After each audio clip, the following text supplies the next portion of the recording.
last time on Van Man, I got back to Saskatoon for my road trip with my brother.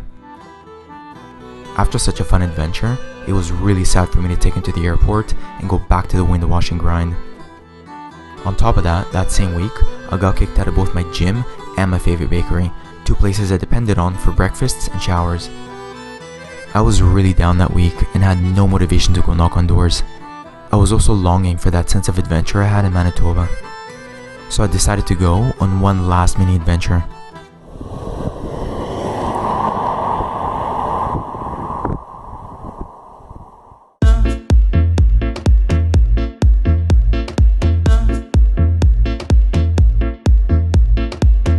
So I'm driving down to the other major city in Saskatchewan. It's called Regina. It's actually the capital of Saskatchewan. It's a 2.5-hour drive southeast of Saskatoon.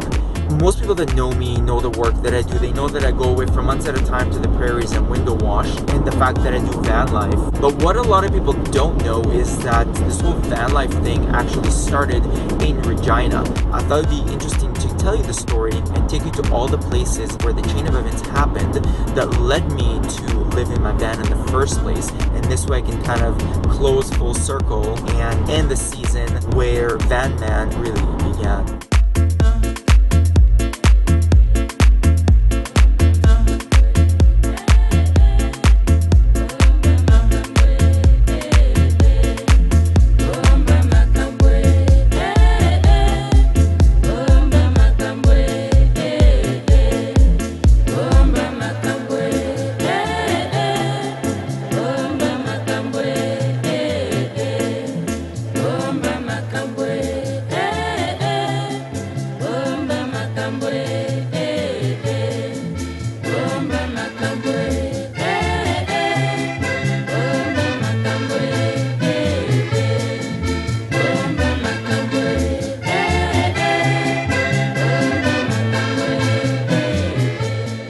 So the story began in 2015. I was window washing in Calgary at the time. I was just renting a room in the city. It was a very hard summer. I remember business-wise, I was really struggling to make money, and I was really kind of suffering and a little bit depressed.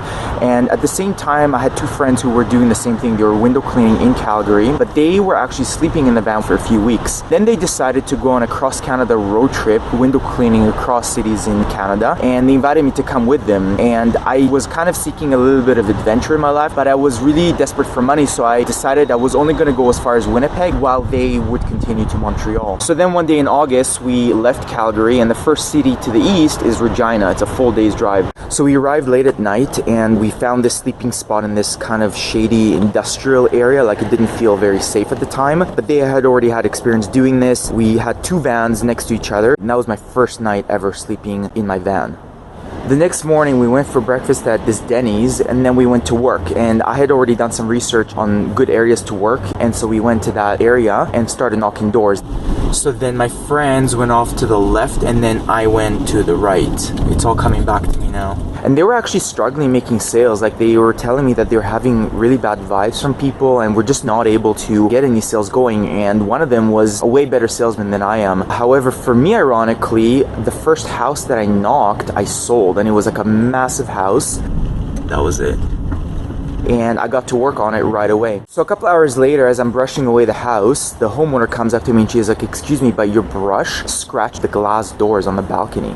And I was really kind of shocked. I was like, there's no way, they're designed for glass. So she takes me up to the deck, and sure enough, I see these scratches on the glass doors. And I'm just like totally dumbfounded because I had no idea how this happened. I've never had this experience, but it was very obvious that there were scratches on the glass. 5 minutes later, I get a text from my friend, and he says, "Okay, we're out of here. We're going to Winnipeg. If you want to come with us, come." They just decided on a whim. And I remember feeling like the sky was falling because I had two really bad news within 5 to 10 minutes apart. First, I might be liable for thousands of dollars to pay for these expensive glass doors, which I didn't have. And then my friend tells me that they're basically ditching me in Regina. So then my friends come to see me at the house, and they see that I'm dealing with this problem. I told them I can't join you guys, but they still decided to take off. They just like were bouncing.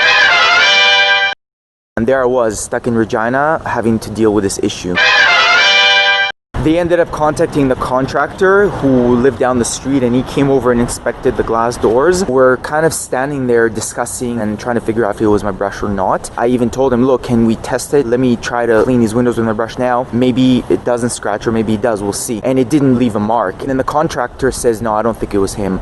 So it was still a bit of a mystery, but in the end, the owner paid me and they let me go and I was off the hook. But then I was still stuck with a problem. I was ditched in Regina. I was stranded, stuck in the center of Canada in a city where I knew no one, with nowhere to go. I didn't know what to do. So I decided, okay, let me go get food and then I'll think it over. So while I was eating, I thought to myself, well, I have nothing to do. I'm probably going to sleep in the van tonight because I did it last night, so I can do it again, except I have to figure it out on my own now. But in the meantime, it's evening, there's nothing to do, so let me go watch a movie. So then I came to see a movie in this very same movie theater. And after the movie, I had no idea where to go. So I got in the car and started driving.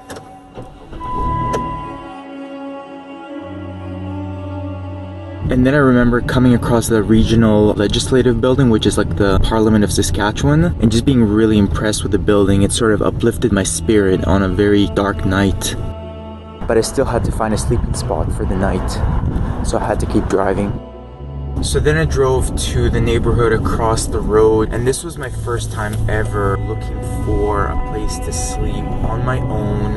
I had no experience sleeping in the van, and I didn't really know what I was doing. I was just driving for like a solid hour in this neighborhood, around and around, just trying to find a place because nothing felt right. And I'm not sure if it's because the city didn't feel safe in general, this neighborhood, or I just was paranoid about every single spot. I was kind of scared, I have to say. And I remember just not being able to wait for the next morning to come so I could just go for coffee somewhere and have the night be behind me.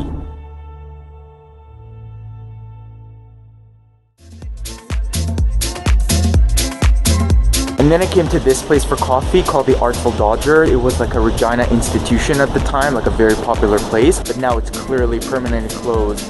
Too bad. When I was having coffee, I decided to go to Saskatoon because I had actually already been there earlier that summer to visit a friend of mine, and I thought it was a really neat city. So I thought, okay, at least I know somebody in Saskatoon. Let me go there and see how I do there as well. So when I got to Saskatoon, I discovered that there's a really good market for window cleaning, and a lot of people were taking me up on it.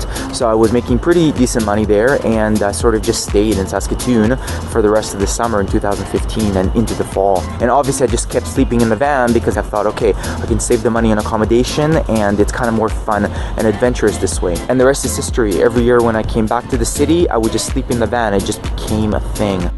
So this is how the whole van life story began. It all started with getting ditched in Regina. After this mini trip to Regina to trace the events of the past, I drove back to Saskatoon for the final stretch of the season.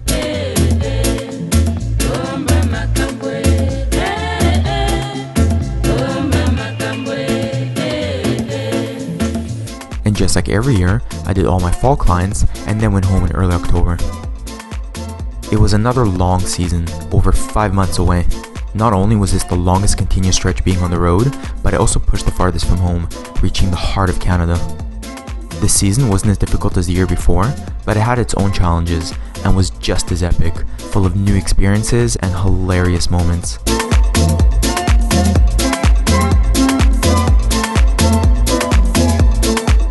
It'll probably also be my last long season on the road, as I feel like this phase of my life is coming to a close, and the next one appearing on the horizon.